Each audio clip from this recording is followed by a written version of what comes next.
Bonjour, aujourd'hui je vous propose un exercice qui s'appelle la torsion du dos. Le but de cet exercice-là, c'est de favoriser les mouvements des vertèbres, des côtes, des épaules et du bassin. Donc travailler les tensions du dos et donc soulager le dos. Et ça permet aussi d'améliorer notre respiration.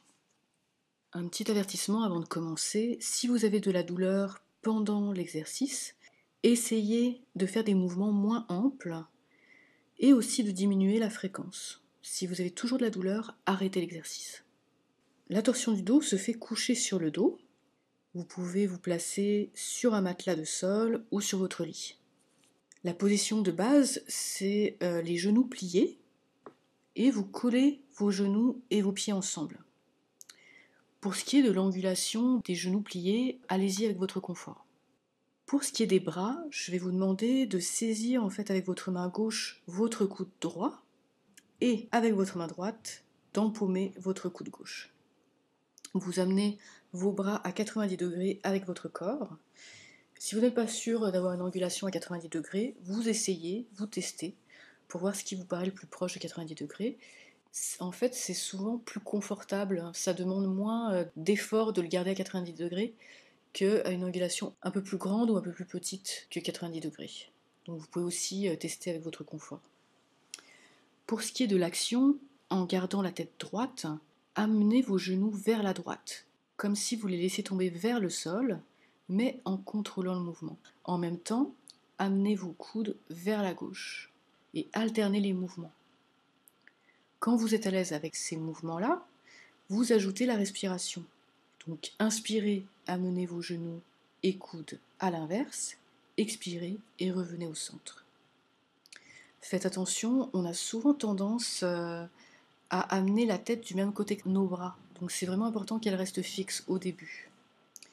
Si vous êtes à l'aise avec cette torsion, je vous propose différents niveaux de difficulté supplémentaires. Donc à ce moment-là, vous pouvez ajouter la tête, mais dans ce cas-là, la tête suit les genoux et non pas les bras. En plus, vous pouvez ajouter les yeux et la langue. Alors non, c'est pas une blague. Les yeux vont avoir un effet réflexe sur les muscles de l'arrière du cou et la langue au niveau de l'avant du cou et du thorax supérieur. Vous allez pouvoir synchroniser les yeux avec les bras et la langue sortie avec les genoux. Vous allez voir, ça ajoute vraiment de la difficulté. Je vous propose de faire cet exercice vraiment en fonction de votre respiration.